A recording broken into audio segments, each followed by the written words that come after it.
Ready.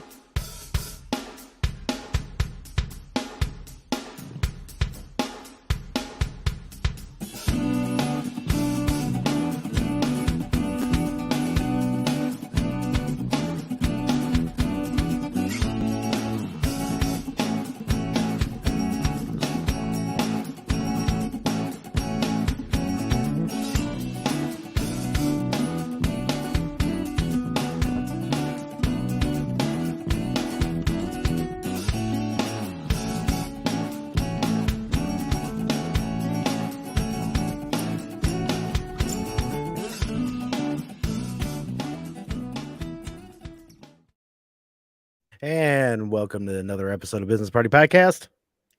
No, that didn't go because I don't have my soundboard on. Here we go. The ending.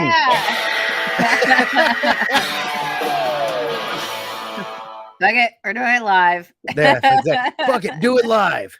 Bill O'Reilly style. But great Wednesday here to talk about how fucking stupid our government is and some other little shit that's happening. But Jackie, how are you doing?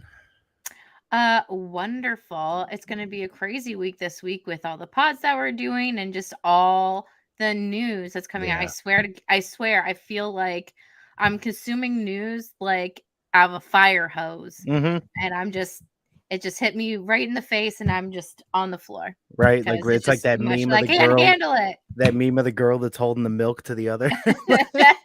News, motherfucker. Yeah, there's going to be a lot that's happening, especially with Trump and everything like we kind of talked about yesterday. And we'll see how all that goes. I have a feeling they're going to delay a lot of that for a while as far as the trial and all that shit. But yeah.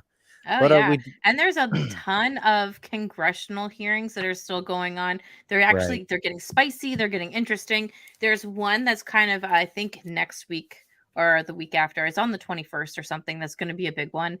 And it's so big that I can't remember what it is, but I'll find out. So yeah. But tonight, obviously everyone probably notices Davey isn't here tonight. He had a bit of a family emergency, so he'll be back obviously Tuesday or Wednesday. But say a prayer for him, and really his father-in-law. We'll get back to you on what else is going on with that. But as far as we know, he's good. But beyond that, we do have a guest. This is do you want to introduce him, Jackie? Yes, we have a special guest, and he's related to me, but through marriage. So this is Bob. What is up? She's not owning up to it. She's like, it's only through marriage. Don't worry. It's only through marriage. It is through marriage. It is through marriage. Thank you, Jackie and Scott. I appreciate you guys bringing me on the show this evening. Thank you very much. For sure, yeah. And I kind of was like, yeah, please. Do you want to come on? I think you should. I think you should definitely come on. I twisted your arm just a little bit. Well, it's funny because I sent Jackie my channel earlier in the week, and I was like, hey, listen, I'm starting this YouTube channel, and we're starting to get a little bit of traction. I was like, I want your opinion. I know you have the podcast going on. I want your feedback. I know you've been doing it for a little bit, and she got back to me and was like, hey, listen, great opportunity. Come on the podcast, kind of talk about it's kind of similar to what you all are doing here. So, Jackie, I appreciate it. Yeah, introduce yourself a little bit and let everybody kind of know what you do have going on. Sure. So, again, my name's Bob Bradford, and you can find me on YouTube at Bob Bradford. Basically, what we do is we talk about a lot of sorts of conservative topics. We do a lot of reactionary videos. So, you'll see some reaction videos to Tucker Carlson on Twitter. You'll see the crazy bullshit with, Joe Biden acting as goofy as ever. Donald Trump, you'll see on there, anything that we can do to help support our cause and get out from this wokeness, you'll find on my channel. Right on. Good. Amazing.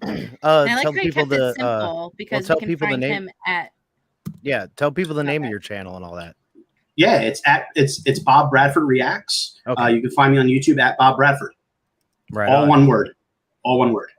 Right on. Yeah, easy. Nice. Yeah, simple. Easy, simple. That's the way to do it. Yeah. One thing I'll ask, because it didn't really start for me until basically like 2016. When did you kind of start getting into somewhat of like the deal that's going on in politics and all that? I've always been involved in politics, like throughout my entire life. Let me kind of backtrack. So I grew up in the city of Philadelphia, and it wasn't easy. My parents didn't have a lot of money. My dad was the only person who worked. My mom raised 7 kids. Okay. And I just saw, how hard they struggled, but they always tried to make ends meet. And they did that throughout their entire life. And I realized, like, growing up in the city, I just realized how many people were struggling, and the city didn't do anything for these people. Right. Like, they were just letting people on drugs walk the streets. There's a homeless epidemic going on in the city. And it just, as I got older and I start to see more and more of it, it just realized that, like, I used to think to myself, who's running these cities? Right. Lo and behold, these are left-wing Democrats. Where is the money that is going to? Right. Like, where are the resources for these people? Right. So I've always been involved in politics. I went to school for radio, so this kind of fell in line for that. So I've always wanted to jumpstart a podcast. I've always wanted to jumpstart a YouTube channel, and I just thought, after what I experienced, we were talking a little bit about my history with a previous employer, and I think that experience kind of just pushed me, over the top, and I was just like fed up with it. Right, absolutely, and right about now is the prime time to be doing that. I mean, it's been prime time kind of for like the past 3-4 years, because I started this in 2019, so we're about 3 years old now. Then we just started getting a little bit more going on, but everybody, like Jackie has said too, people are starving for the certain type of news or entertainment that is not this spoon-fed, paid-for bullshit. Right. So breaking it down in layman's terms and actually talking to people like regular humans, they like it. Instead of being all fucking formal and on Fox like Hannity. Hannity's a fucking douche, man. I'm so tired of all them guys. Well, if you're a part of corporate media, I mean, you're beholden to your shareholders. Yes. Right. So at the end of the day, you're making money. So their opinions only go so far. Look at Tucker Carlson; he's a prime example of that. So you can only go so far in corporate media, and I think it's great to have outlets like this, whether it's on YouTube or Rumble or any sort of alternative media, to have different voices heard, without any sort of repercussion. Absolutely, yeah. And I'm enjoying what Tucker is doing right now on Twitter too, because he's not held to any certain thing. He can actually say what the fuck he wants to say. And it's funny too, because you have someone like Elon Musk, who is a proponent of free speech. And I mean, look, Fox News sends Tucker Carlson a cease and desist to stop his podcast on Twitter, and Tucker's like, "No, go F yourself." Yeah, they literally really can't do anything as long as he doesn't make a dime from him. So as long as he doesn't accept any payments from anything, it doesn't matter. Right, he can do what he wants. Yep. Yeah, and just onto that, I think just people are just dying to hear voices where they're like, that's what I think too. Yeah. So instead of you're saying the spoon-fed garbage.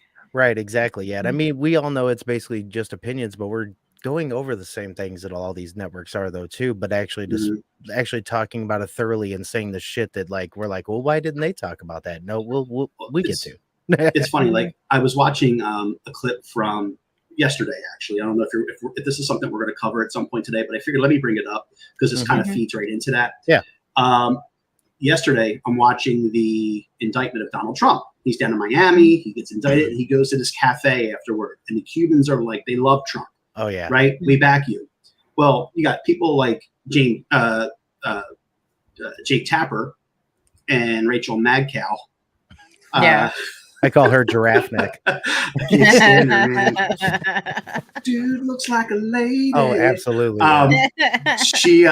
But they're like, oh, we're not going to cover this because this is ultimately going to be a campaign video. That's the reason why people seek alternative media, alternative forms of media, because you are silencing half of the country who wants Donald Trump to win.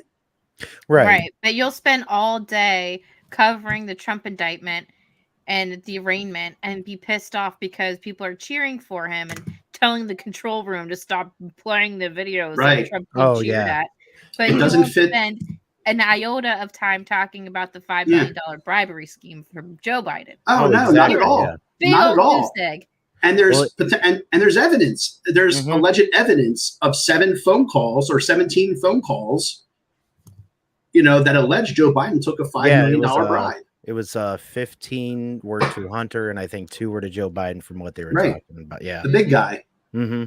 The big guy. Oh, and what's funny though too is, and it's the second time that term has been used in like those contexts with like the Bidens and stuff and it being someone who they were paying to or receiving money from. Right. So also in the background of that, let's not forget JP Morgan settled $290 million to Epstein. Oh yeah. You don't hear about that anymore. No, you won't even hear about it. Like, there's been nothing about it, but everybody, like, I understand we want to know what's going on with Trump and all that shit, but they do that shit in the background. It's that distraction motive. They'll put something in front of you. Everybody's watching this. Oh, but guess what? They didn't watch JP Morgan say, well, we knew it was happening, so we're just gonna give the victims $290 million to shut up and leave. It's terrible. It's terrible. Well, I think the JP Morgan thing, actually, I have it since we're talking about it, I might as well pull it up. So, instead of pull it up, Jamie, it's pull it up, Jackie. Pull it up, Jackie. That's why you guys hired me. That's why you guys brought me on. So, JP Morgan agrees to settle with Epstein's victims. The original complaint said that the bank ignored red flags in Epstein's financial activity because he was a valued client. So it talks about how valued. Yeah, it was. So the proposal would settle a case filed in Manhattan Federal Court in November by an anonymous woman on behalf of Epstein's victims, and that could be potentially more than 100 women. So they settled outside.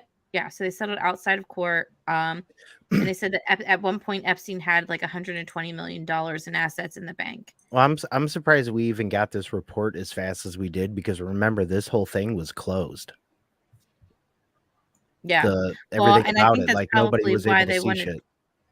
Yeah, and that's probably why they wanted to settle too, because they had the person who was in charge of Epstein's account was Jess Staley, and he went over to Barclays after he left JP Morgan, and he went over there, and now he's in a whole bunch of shitstorm stuff too, but you don't really see much of it.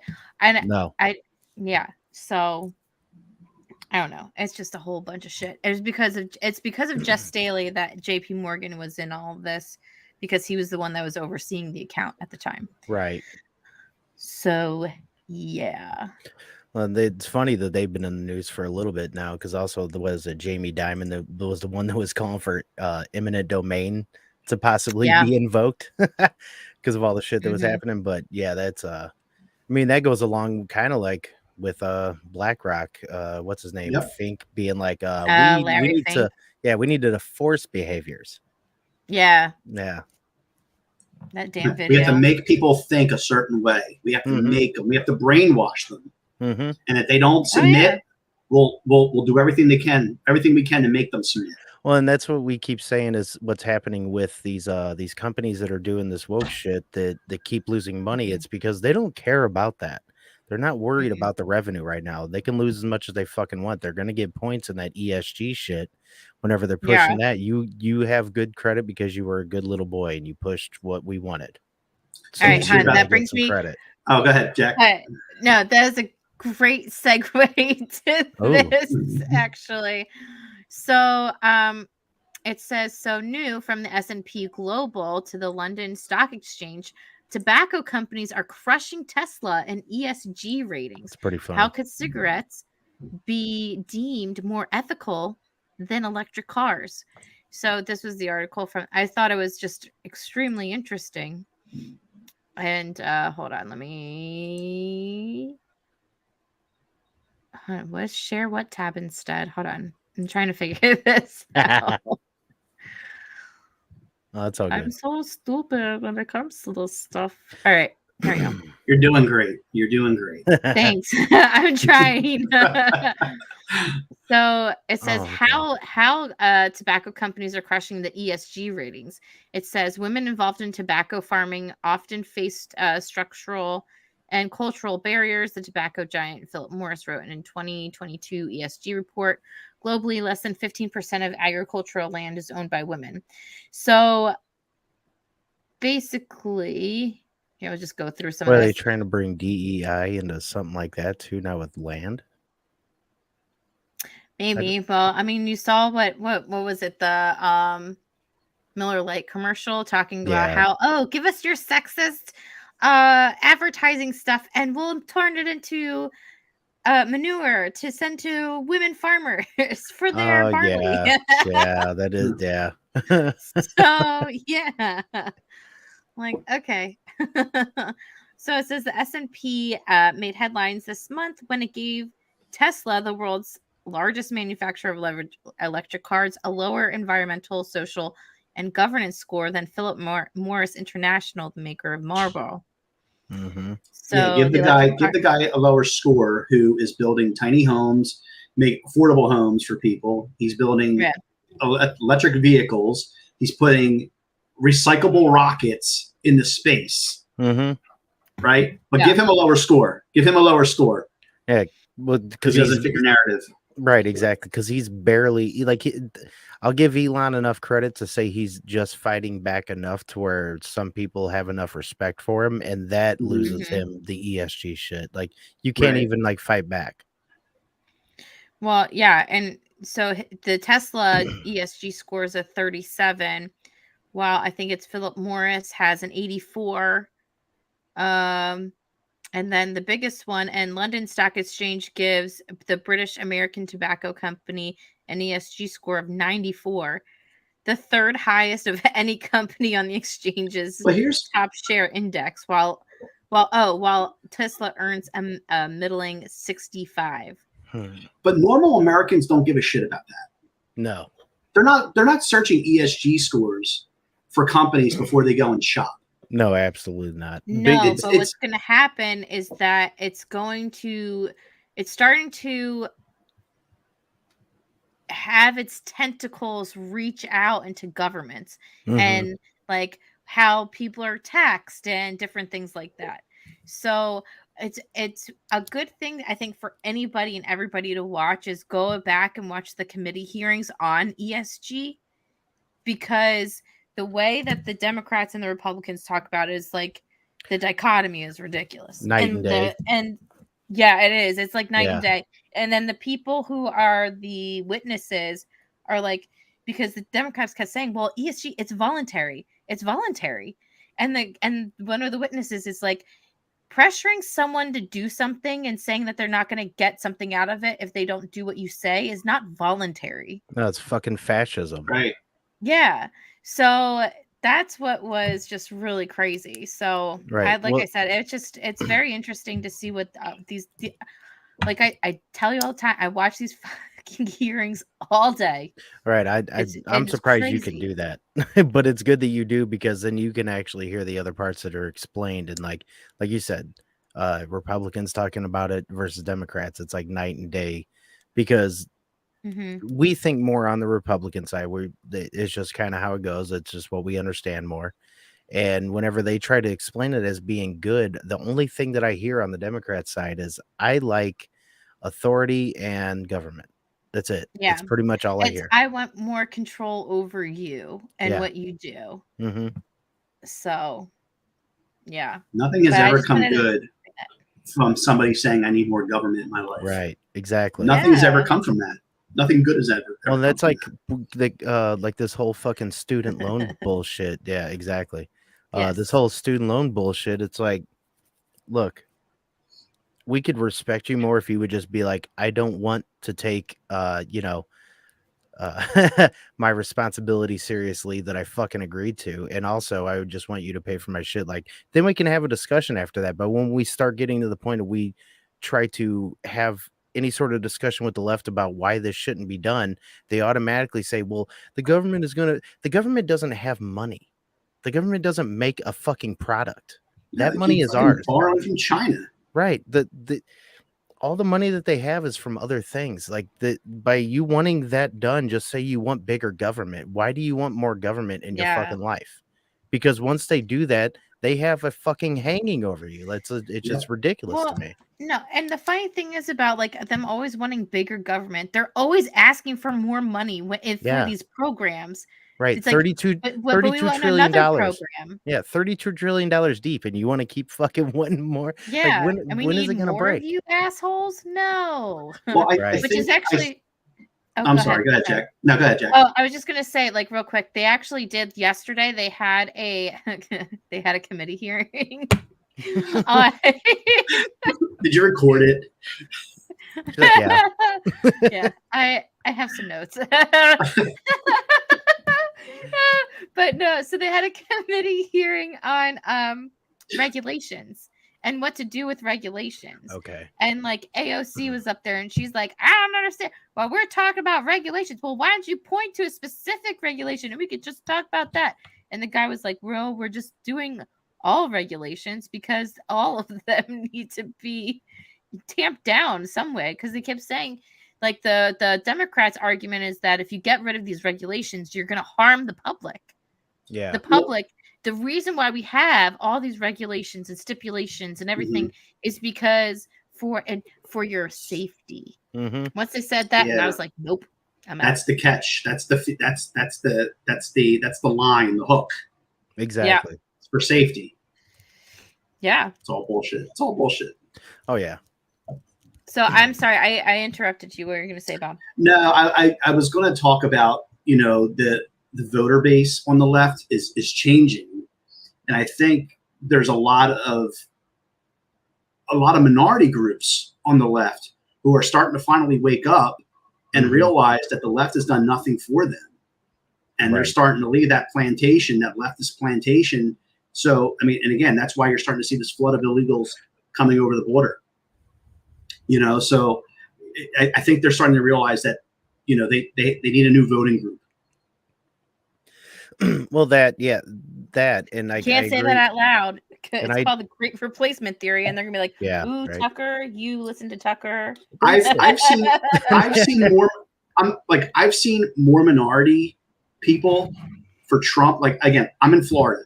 I've seen minorities everywhere with Trump logos, like F Joe Biden. Like I've never seen so many in my entire life.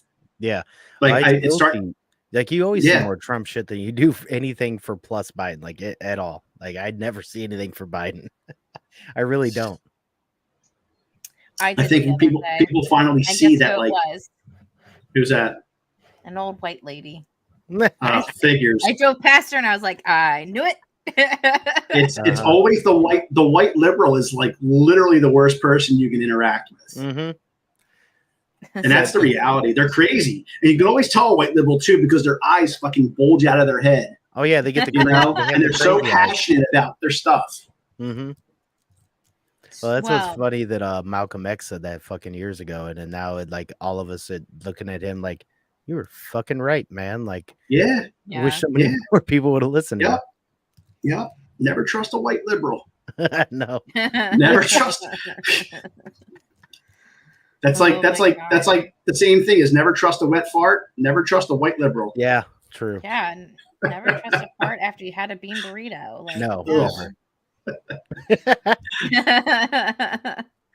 Oh my gosh. Oh Lord.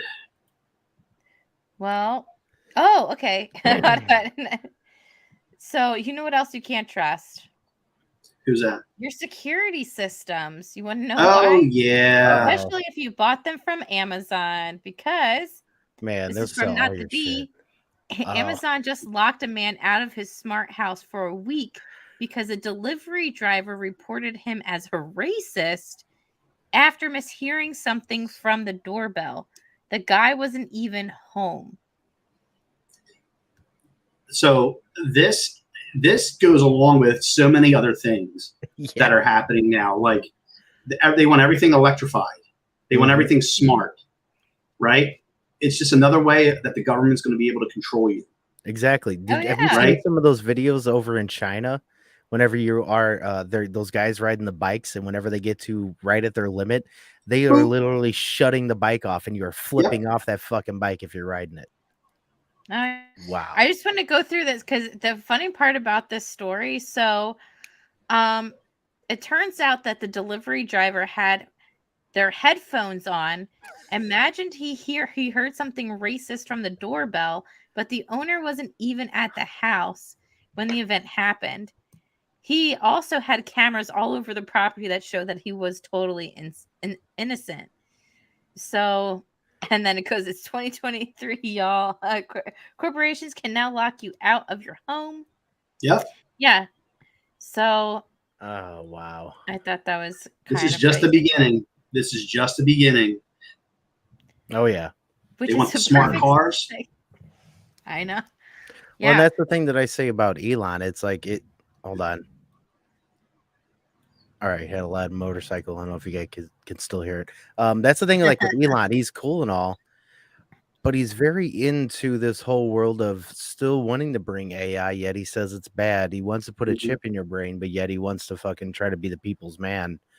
It's going to be like, is he going to be in on that? Is he going to fucking allow the government to just shut off his fucking vehicles, even though he might not be able to do anything about it unless he really stands up for it? Like it's a weird conundrum with him, and like with where that technology is going. None of it's going to be good. And whenever I hear, especially like whenever it's coming to the central bank digital currency, and then I hear the crypto bros being like, well, you can invest in this thing and this pirate thing outside of, but no, wrong. Once you have anything outside of that central bank digital currency and they don't fucking want you to use it, you will not be able to fucking use it, no matter where, especially if at the end of the day. At the end of the day, the government's going to get their hands on whatever they want. Yeah. So whether it's through taxation, whether it's through regulation, I mean, they're going to get their hands on whatever they want. So, I mean, you know, if they want to have control of it, they're going to get control of it. Right. Yeah. It's people like us. We need to just step up, and we need to fight it. Right. And that was the one good thing that we did do as a group not too long ago, was whenever they tried to make that Ministry of Truth, everybody said no. Mm-hmm.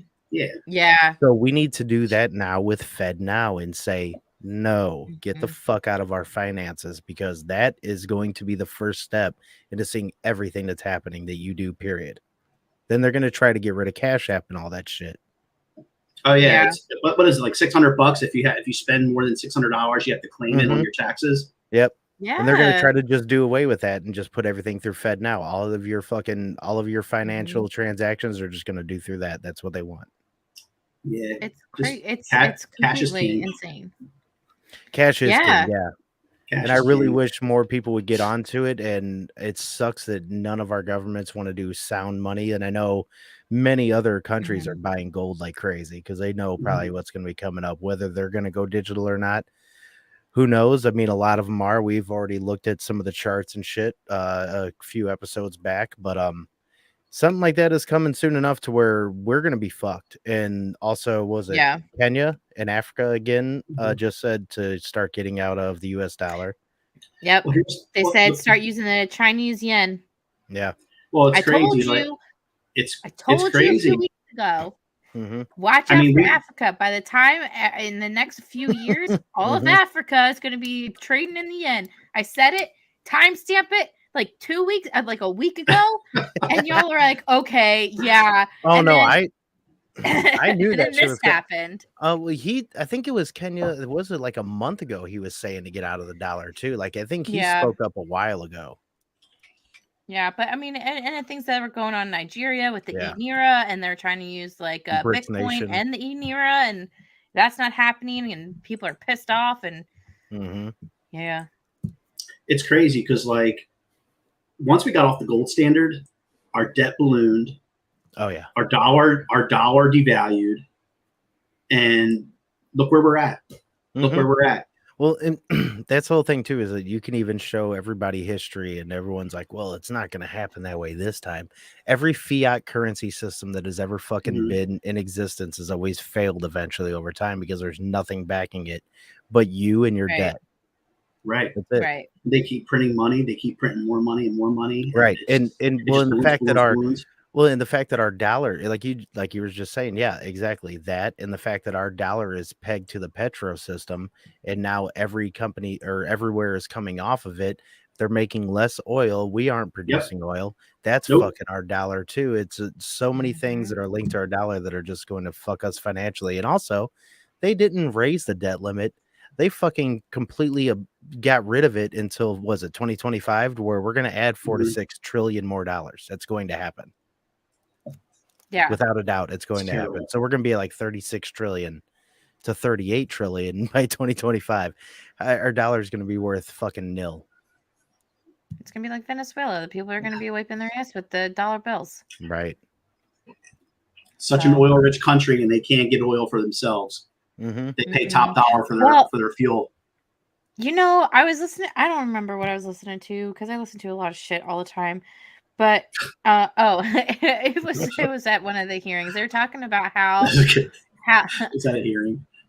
Yeah, it was, and it was actually at one of the hearings. They were talking about how when Joe Biden came into office, one of the first things that he did was close down a lot of like the mining of like the copper mining and stuff in Alaska.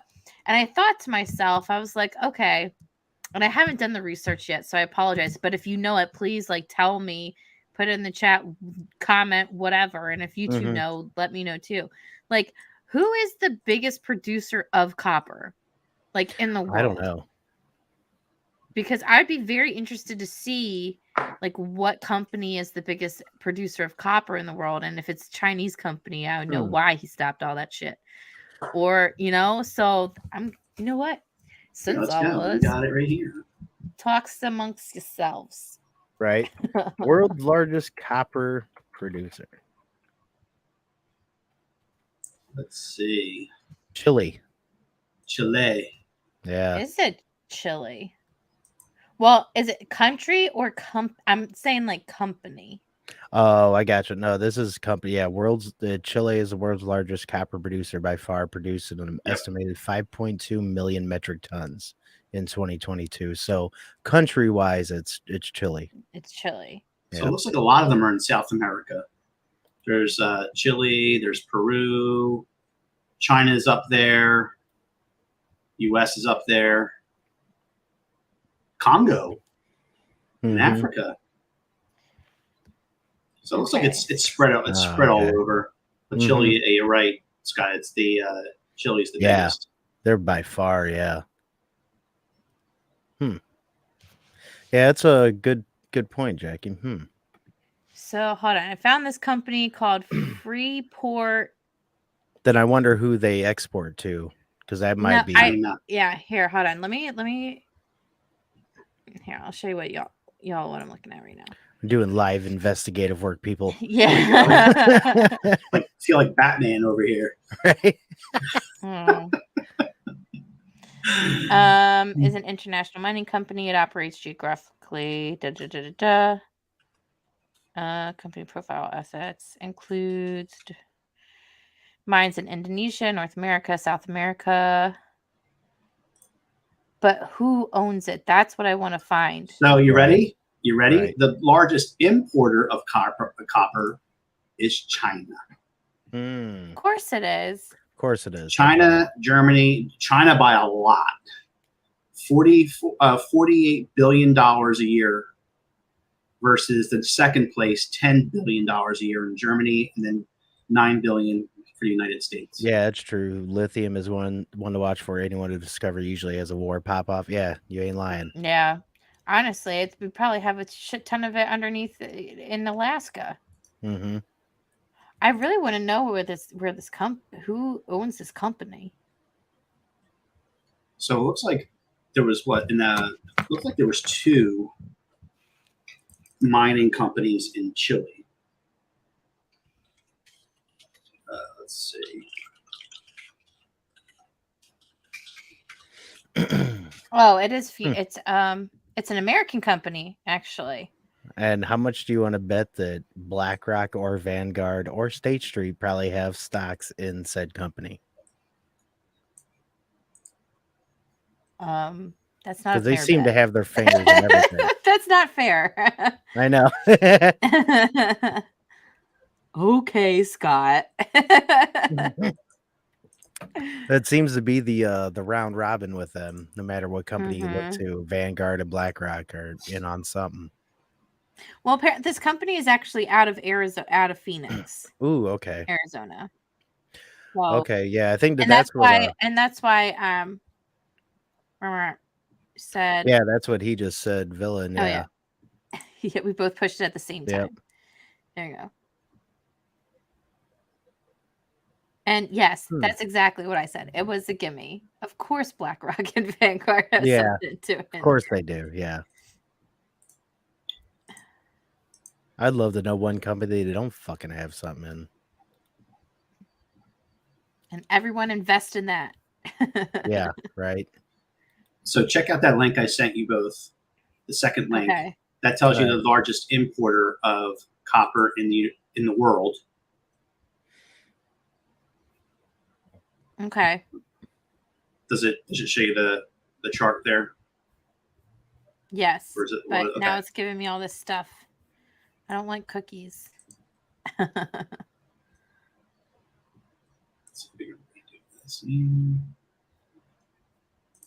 Oh, I can't really. Yeah, because it tells it's me. not pulling it up for you. Yeah. Yeah. Okay, let me see if I can. You can press the present button down, and then just share screen, and then you can pull it up on your side. Okay.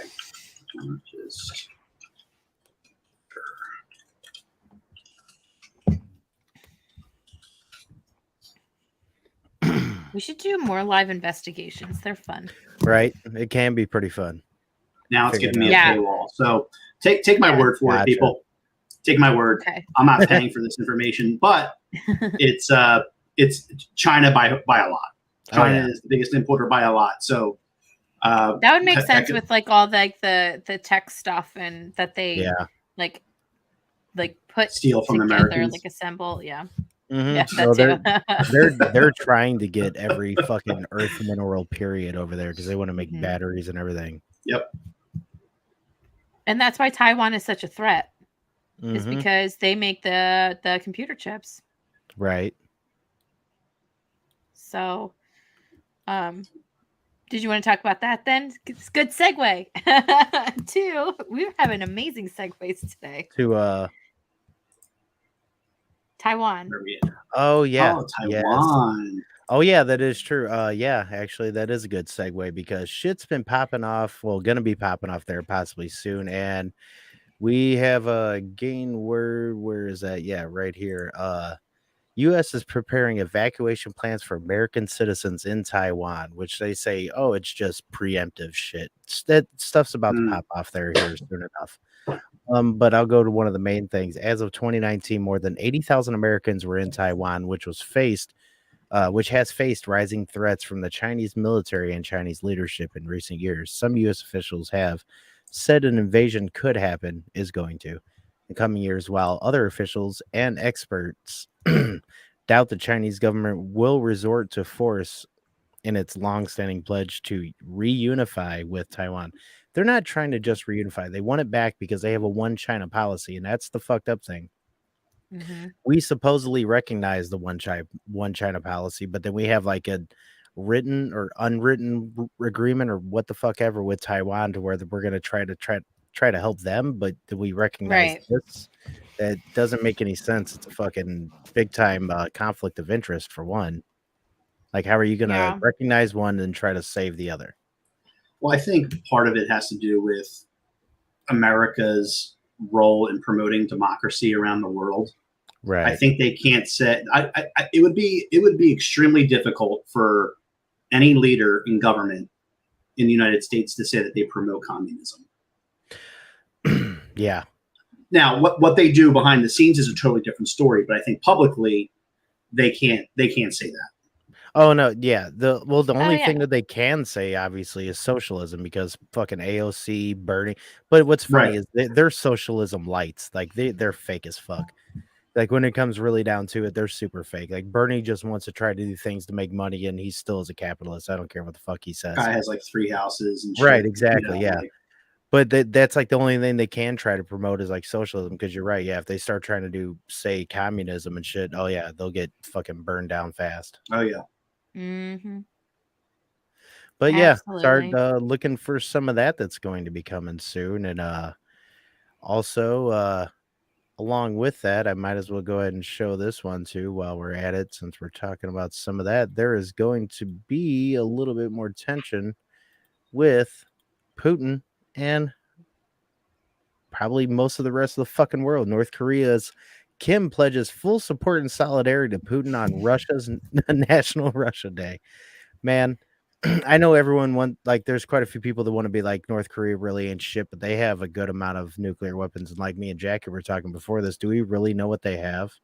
Like, I mean, yeah, they're a small country, but come on. There's like, if Trump was in office, none of this shit would have happened. No. None of it. You got Sleepy Joe sleeping at the wheel. He's compromised. He has no clue what the hell he's doing. The rest of the world is running over him. And he's just taking his nap. Exactly.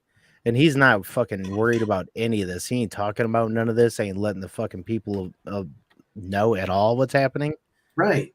There would be no Ukraine. There would be none of this Taiwan shit. There would have been, Russia would have been like, yo, North Korea, play your game. You're going to get fucked up. Right. Play your game. Yeah. Let's go. Kim in his message said the Russian people will continue to add glory to the history of victory, and affirmed a willingness to strive for closer strategic cooperation between the two nations, which means, yeah, North Korea fully has their fucking back now. So World War III is ramping up. Yeah. Well, you know how I was saying that, I was yesterday, how we are giving Ukraine like our depleted uranium now. Mm-hmm. And I think there was an article or something, if you don't mind, if you could look it up while I'm saying it. It's just Russia is sending nuclear missiles to, it starts with a B. I don't know though. No. Bosnia? No, maybe. Yeah, maybe. Bosnia. Something like that. So here we go. I found it, Jack. Oh, it is. Yeah. Oh, Belarus. Belarus. There you go. Yeah. There you go. There you go. I found the article regarding the U.S. sending depleted uranium ammo. Yeah. You want me to share? I like to just bring it up so people can see it, so we're not like, so they know that we're not foolish. I think that's one of the best things about doing a podcast like this, because we can just fucking pull up any articles. Yeah. Okay, there you go. Oh, here, ready? Yeah. There we go. All right, so we'll read through this. The U.S. is sending depleted uranium ammo to Ukraine capable of piercing Russian tank armor, says this report. This is from Business Insider, and this was written yesterday. So the U.S. is set to approve depleted uranium tank shells for Ukraine, the Wall Street Journal says. The shells are capable of blowing up Russian tank armor. There were doubts over providing the shells for environmental and health reasons. Environmental reasons. Yeah. Wow. You're really worried about environmental reasons. The environment. Global warming. Oh, God. The hypocrisy is real. The U.S. is sending depleted uranium shells to Ukraine that are capable of penetrating Russian tank armor. For several months, the Biden administration has been debating whether to provide the shells to Ukraine following concerns over their environmental health impacts. Well, obviously it didn't matter because he was giving them to them anyway. Yeah. But an administration official said that they were now no major obstacles providing the ammunition. Depleted uranium byproduct of the nuclear enrichment process is used because it is extremely dense. When used in tank shells, the material is effective because it's bulk and can penetrate enough armor. Okay, yeah, that makes sense. Actually, I was wondering why it was like, but it's extremely dense. Okay, makes sense. let me see here. Insiders Jack Epstein previously reported uranium shells also heat up and may catch fire, potentially causing fuel or ammunition explosions. So can you imagine being like a Ukrainian soldier and you're riding around the road and you got all this shit in the back of your Humvee or whatever it is that you're traveling with, and all of a sudden your thing just explodes. Yeah, just all of a sudden, boom, just blows up, just explodes out of nowhere. What happened? I don't fucking know. Here's our leftovers from 1975. Right. Oh my Good God. Lord. The weapons can hand Ukraine an advantage in tank battles as it launches its campaign to drive Russian forces back from its territory they occupy in the south and eastern Ukraine. The material is considered by the U.S. EPA as a radiation health hazard when inhaled as dust or shrapnel, but it does not emanate enough radiation to penetrate the skin from the outside.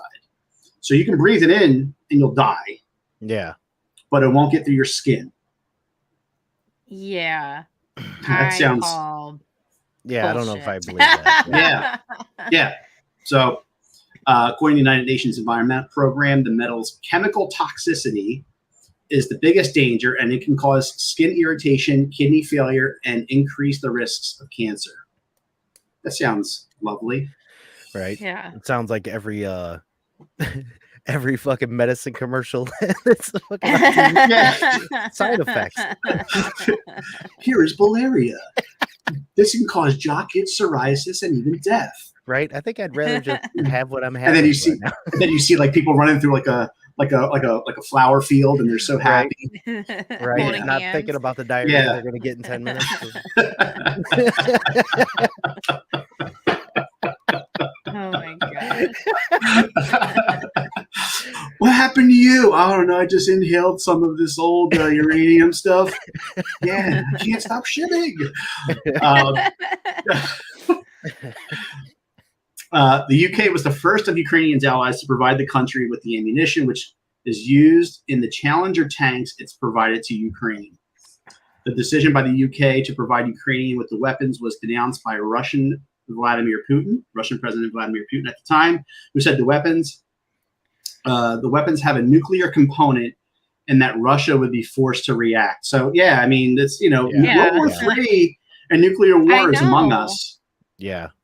It's literally like we're watching that freaking meme of that figure with like a stick poking like Ukraine and Russia, being like, do something. Right. Do a war. It's just like, here, I'll give you nukes. What are you gonna do with it? Like, and this would have never happened under Donald Trump. Under Donald Trump, there was no war. North Korea was put in check. Vladimir Putin invaded any country. China was paying the most tariffs ever paid ever, and our country's economy was thriving. Well, and like that's like the funny thing. It is 100% true because the motherfucker went into North Korea without security.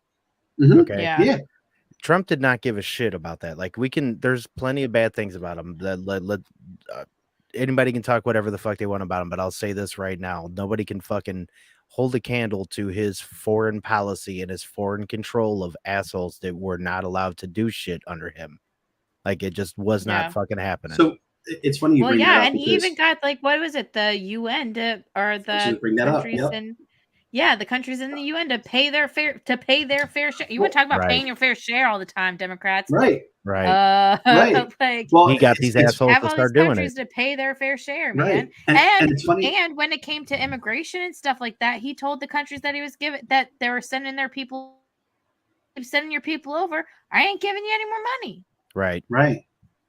Well, it's funny you mentioned that about the UN. I remember when he gave a speech to the UN and he told Germany, he was like, listen, you're getting your oil from Russia and you're going to be screwed in a couple of years. And they laughed at him and they made a mockery of him. Now look, they're screwed. Yeah, they're screwed. There were articles and articles upon articles over the winter talking about how it was going to be a black winter in Europe because they didn't have enough oil. How there was like they didn't have enough electricity for restaurants, and people were like making food by candlelight and stuff at restaurants in Europe. I don't know. Sounds like California. That's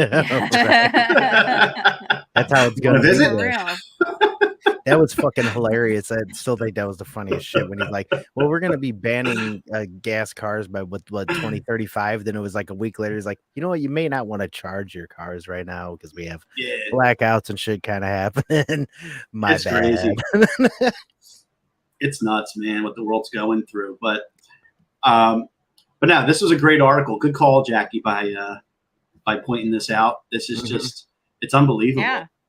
It's like now we have that, and then here's the response to it. This is Russia's response to it. Okay. Right here. Belarus leader boasts powerful Russian nukes already in his country. And this was 13 hours ago. This is yesterday. Mm-hmm. You know? And yesterday. Early today. Whatever. I'm sorry, but I don't give a shit what anyone says. There is no way that Ukraine is winning anything right now there. It's not happening. Like, okay, I'll say this. Russia is not good at military strategery. They're just not. They never have been. Russia can't win because their artillery and their weaponry is so old and breaks down. Right. And Ukraine can't win because like they don't have enough bodies. They don't have anything. Yeah, they don't have enough bodies. They also don't have the military strategic presence in order to do anything. But the thing that Russia's good at is providing bodies and having patience and just kind of letting it go. I mean, they're kind of the essence of the Cold War, you know what I'm saying? Like in the long game and shit. They've been doing that forever. So they're not afraid to just keep letting it play out. So I personally think major stuff may start happening toward this winter with the way the things are looking. Just thinking the same thing, brother. Yeah. This reminds me of like Vietnam, you know, like the war you can't win. Yeah. So you just have to throw it and walk away. But in this case, no one's walking away. This is a proxy war for America. No. It is. Absolutely. There's real people dying on the ground. You know, it's funny because I heard there was an interview with Vladimir Zelensky. He came to the United States and he sat down with Lindsey Graham, and Lindsey Graham was talking about, you know, this is the best money we've ever spent. And, you know, oh yeah, I remember that. And then Zelensky said, oh, because, you know, many Russians are dying, and Lindsey Graham was cheering for that. And I'm thinking to myself, are you really sitting there cheering for the death of both of these people? Like, don't you think it's smarter to bring two countries together and have them live in peace? Well, but instead you're promoting war and you're promoting death of these people, a lot of innocent people too, on both sides. Well, that shows how out of touch a motherfucker like that is, because nobody wins in war. I don't even care if in the end of the day they're like, oh, Russia won, so they took this land. But no, you didn't win. All you did was conquer some shit. You lost fucking people. You lost respect out of other people too, and shit. Like, and then that, like you saying that with Lindsey Graham, that just shows how big of a fucking neocon he is. Oh, he is. Well, during the committee hearing with the FBI and DOJ yesterday, the guy was like talking about how Lindsey Graham was like, because Al-Qaeda is the biggest threat that we have. And I was like, yeah, sure. Hey, according to Joe Biden, it's white supremacy. Well, apparently, well, now it's climate change. He changed it. Now he changed it today. It's climate change.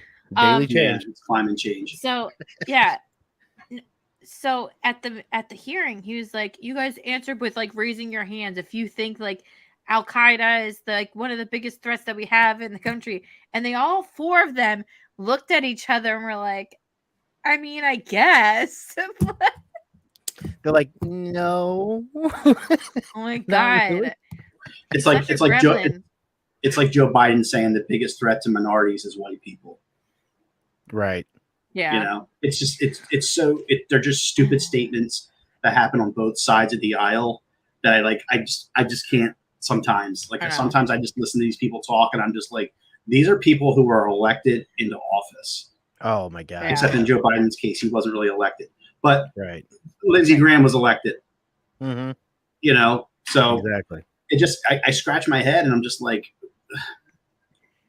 this is who we vote for. Well, that's what pisses me off too, is with you saying that, and the fact that we voted for him, we paid for him. They're all in there, and none of them are saying shit about this Fed now that's coming up. Nobody's battling that. Like nobody in our government gives a fuck about any of this stuff. Nope. The only reason I heard of Fed now is because of you, Scott. Yeah. Like I like to think I'm pretty in tune with some stuff that's going on, and I didn't even know about that. Yeah, I was like, wait, what? Right. What are you talking about? And it's crazy. Like, still so many people aren't even really talking about it, still kind of don't know about it. And like I said, nobody in our government gives a fuck about it. Like, where is Matt Gaetz with talking about that? The one who wants to be all up on our side and everything else. And Lauren Boebert, what about her? What about, well, she has everything dealing with her bullshit that's going on. Who knows? But I heard that she just filed papers of impeachment too. But Marjorie Taylor Greene, why the fuck aren't you talking about it? Jim Jordan, why the fuck aren't you talking about it? How about Thomas Massey? How about fucking Chip Roy? Why aren't you motherfuckers talking about this shit to make sure that we don't get fucked over? It seems like you guys, if you don't know about it, why the fuck are you in there? And if you do know about it again, why aren't you talking about it? They're all in cahoots, Scott. They're all in cahoots. Like I looked at something earlier. I guess Adam Schiff was looking to be censured, and Massey voted to move on. Like he voted not to censure Adam Schiff. They're all part of the same group. Yeah, they're all part of the same group. Man, Massey's one of the people that I really did like too, because he fought for constitutional carry here in Indiana, and he's pretty libertarian about things. But that's gay, man. Yeah, it's fucked up, right? Is what you wanted to say. Yeah. Just when you think like they're on your side, and then all of a sudden they do something so stupid. Like a guy like Adam Schiff needs to be in jail. Yeah, he does. Absolutely. Yeah. He needs to be out of the fucking government at least. Yeah, that guy needs to be in jail. He's him horrible. And Swalwell, fucking Fang Yum Yum banger. Sounds like a delicious meal. Right? Yeah. That shit was hilarious when that dude was on saying he was like, you have relations with Yum Yum and blah blah. Yeah. Sounds like a good candy. Swallow was like, you can't say that shit. Like, yeah, he can. He just did. Yeah. Marjorie Taylor Greene. He was mad. So pissed. But I wanted to bring something up. I literally just saw this. Like, I didn't even talk to you about it, Scott, before we got on. Mm-hmm. And I got something in my eye, so this is great. I just saw this, and apparently, because we were talking about different things like climate change, United Nations, things earlier. Right. So the United Nations put out this tweet, and it said, mis and disinformation and hate speech are threatening progress on the global goals. And we know what those global goals are. Right. Globalism. For those who've been watching us for a while. Agenda 2030. Agenda 2030. Yeah. So in a report, the head of the UN, Gutierrez, put forward proposals for clear and coordinated global action to address this clear and present threat. Mis and disinformation is a clear and present threat to the global goals, which is also climate change or whatever. And I like this. Literally 1984. Literally 1984. Mm-hmm. But I clicked on that. I think here, let me I should retweet that. I should retweet that from the UN and say fuck you. See if I get any sort of response. Probably won't, but well, here's the so here's the it's a 29 page. I just saw it, didn't have a chance to read a lick of this. Well, this is whenever you should like, this is one of the things whenever you see something like that, you should look into it, but also know that it's no good for you whenever they use the words mis and disinformation, because it's either a lie or a truth, or propaganda, which is a propped up version of a lie. There's no such thing as mis and disinformation. I'm fucking tired of those words. Like that. Yeah, that's where it's all part of that game. It's part of the word game. Right. It's some Marxist bullshit. Right. If the government says misinformation, it's probably true. Right. Oh yeah. Okay, so it says the code of conduct for information integrity on digital platforms is being developed in the context of preparations for the Summit of the Future. My hope is that it will provide a gold standard for guiding action to strengthen information integrity. Oh, yeah. That's just on the first page, bro. Mm-hmm. All right. Well, that's something I'm going to be reading. That sounds like y'all on that. That sounds like a little bit of Ministry of Truth to me. Yeah. Well, what's funny? So they have a Summit of the Future, right? Okay. It said, hold on, hon. Yeah, because they held had in 2024. The Summit. Yeah, preparations for Summit of the Future. Does anybody know what that is? No. If you don't, because sorry, you guys are real time seeing how like I start looking into shit. Like this is what this episode is right now. Because hey, that's cool. I love it. Yeah, this is awesome. So it just made me think of, Scott, before we got on, what I was showing you about 10G. Yeah. So now I have to bring it up because we were. Oh yeah, we need we should show that because people are going to be blown away with this. Yeah. So earlier today we were talking about like how crazy like tech and stuff was getting, and I was going to talk about this, but this is probably the better time to talk about it. Mm-hmm. So I came across this from Amazing Polly because she is amazing, and y'all should follow her. She's got the best. I love her. Yeah, on Twitter, right? Yeah, she's on Twitter and she's on Rumble. She's got a great Rumble page, and on BitChute is where I follow her the most. So, right on. Awesome, but she does have a Rumble page. It's Amazing Polly. So, anyway, so she had posted this about how 10G will change the way we live, and then this is where my mind went ting. It says, okay, so as 10G makes super fast internet connectivity a reality, our lives will be transformed in ways difficult to imagine today. To help visualize the coming transformation of our homes, industries, and marketplace, we partnered with the Future Today Institute to develop scenarios, data-driven, plausible versions of what's to come that bring the 10G future to life. Guess what that's called? 15-minute cities. Look at this ugly motherfucker. What's up, buddy? Hey. I tried to put the headphones in, but apparently didn't work. Yeah. Reporting live from the middle of Kansas. There's nothing. Back to you. Thanks, Davey. Are there any tornadoes? Huh? Any tornadoes? Yeah, any tornadoes. I got a helicopter, but it's in my pants. That sounds dangerous. It's right? like a toy one that's made of rubber, but you know. Lord. Yeah, I wish I could stay, but I'm gonna lose service in the next 37 seconds. So. I'll say I'm surprised you've been on this long with driving right now. Wait, I get better service driving through the wilderness than I do at home. Well, hold it down. Hey, Rob, nice to meet you. I like your show. Likewise. Thanks, brother. I appreciate you. I got a question. Do you like spaghetti with our anchovies? Go.